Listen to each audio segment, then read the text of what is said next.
लिखे जो खत तुझे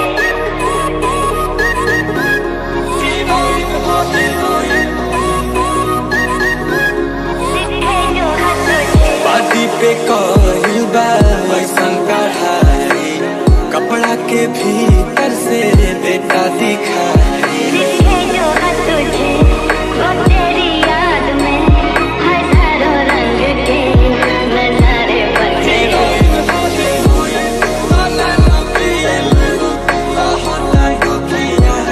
नशा में जी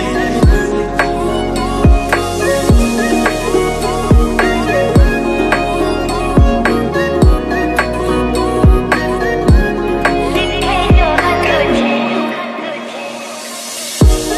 गुलाब जैसन खिलल बारू तू भंवरा से मिलल बारू। कोई नगमा कहीं गूंजा कहा दिल में ये तू आई कहीं चट मैं ये समझा तू शर्माई। लाली उठावा के लाल चावे करत दिलवाई।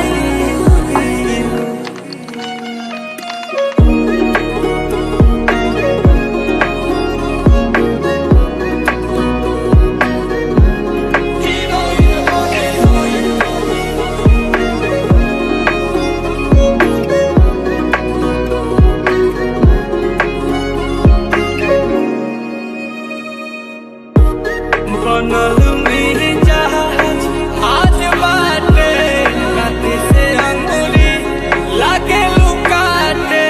फिजा रंग